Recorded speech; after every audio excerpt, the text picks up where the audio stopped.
and we're joined now by the Republican blogger Tom Rogan. Tom, do you think that Mitt Romney's performance, which everybody seemed to think was a strong performance, will it translate into a poll bounce? I think it will. I think it will for two reasons. Number one, it was the first time that American voters really got to see Mitt Romney and the president side by side.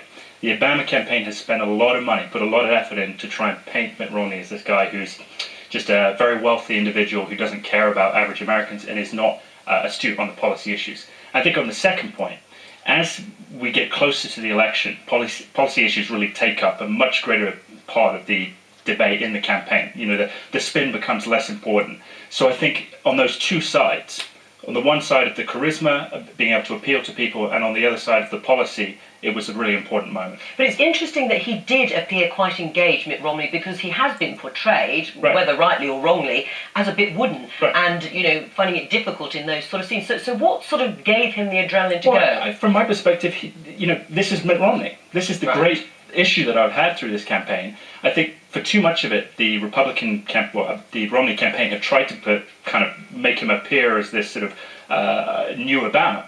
In terms of a populist appeal. But he's not like that. He's more of a CEO-style businessman, you know, the leader figure who you can trust to get a business going. Did you think he did a good job? Yeah, there's no question that if Romney had bombed in this debate, you really would have been saying that's it. So, you know, he did the most important thing, which was, you know, he got skin in the game in terms of the contest, and we're now looking at the next set of polls. And he won, and he argued convincingly, so no question, a good night for Romney. However, I do think it's important to recognise the position that Barack Obama is in, and in some ways it's reminiscent, I think, of the position Tony Blair was in 2005, which is you're trying to get re-elected when a country feels pretty miserable.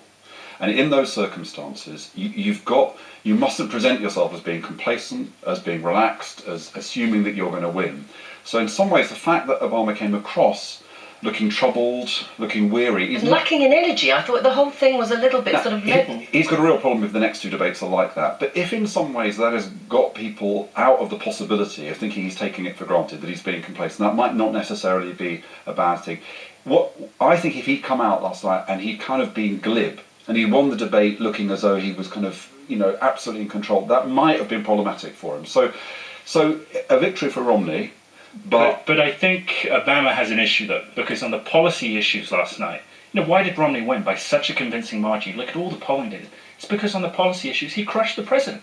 The economy, debt, even healthcare, you know, which is the president's key policy. Yes, and actually Mitt Romney struggled with that policy at the beginning. Yes, I mean, why do you think that President Obama didn't rise to the occasion more? I mean, there are two more debates. Is this a case of saving the best till last? We didn't hear, for instance, I mean, Tom mentions policy, but we didn't hear anything about the 47% of Americans who see themselves as victims. Surely that's the killer line for Obama. You know, if you're up against, you know, the underdog, it is not good tactics to look as though you're kind of exploiting that situation. And I don't think Obama could have come in all guns blazing. That could have been disastrous for him. I don't think the Democrats will be unhappy if the debate shifts to policy. Really? You know, we'll see. We'll see where that goes. What are they going to talk about? I don't think you can. I think you can only judge this at the end of the process. And all I'm saying is, it was Romney's night, but don't underestimate the difficulty Obama had, because if he'd come out and looked as though he was really enjoying himself, right, and slogged home some political messages, he could have looked ugly in relation to where the American public are feeling. But he did look, I think, intellectually weak on the policy issues. But how is Mitt Romney going to deal with the 40% of Americans as victims? I mean, that was a huge gap. It wasn't brought up last night. I presume it will be brought up in one of the debates. That was a gap. You know, I'm a Republican. It was an embarrassing comment. I think what he was trying to do was to make a broader comment about the state of America in terms of, do we want to move to a more European social welfare system or retain more of a personal responsibility culture? But I have to say, you know, 2008, the president made a huge gaffe when he said that most of middle America clung to guns and religion, and he implied that they were racist. So there's no perfection here. Again, I'm not trying to say Mitt Romney was right in saying that. It was a stupid thing to say, but I don't think it's a defining issue now. Now, the question is, you said that, you know, without a good performance last night, he would have been finished. Do you agree with that?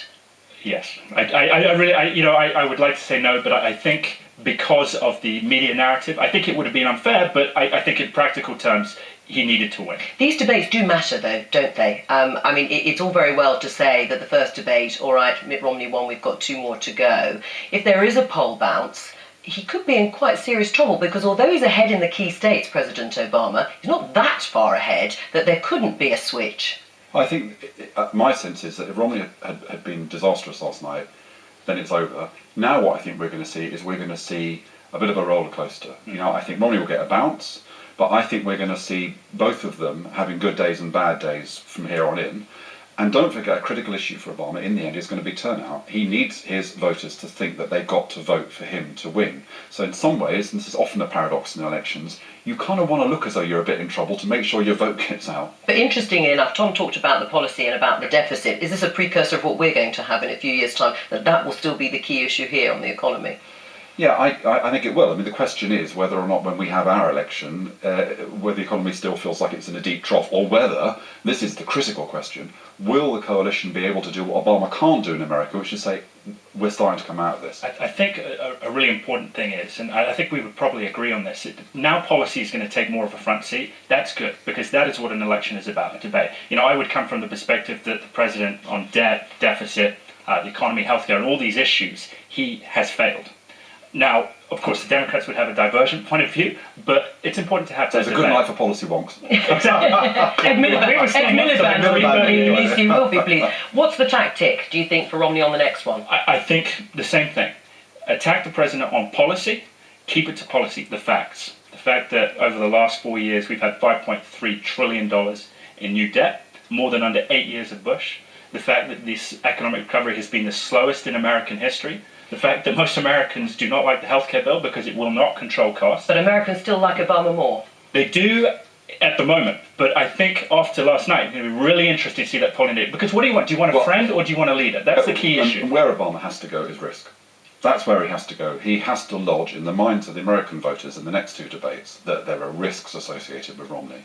Because as much as the American people feel hurt and they don't feel that Obama's delivered, the one thing they don't want is risk. In reality, though. What about the president's reality? Okay, Tom Rogan, thank you very much. We'll, of course, be watching the next two debates too.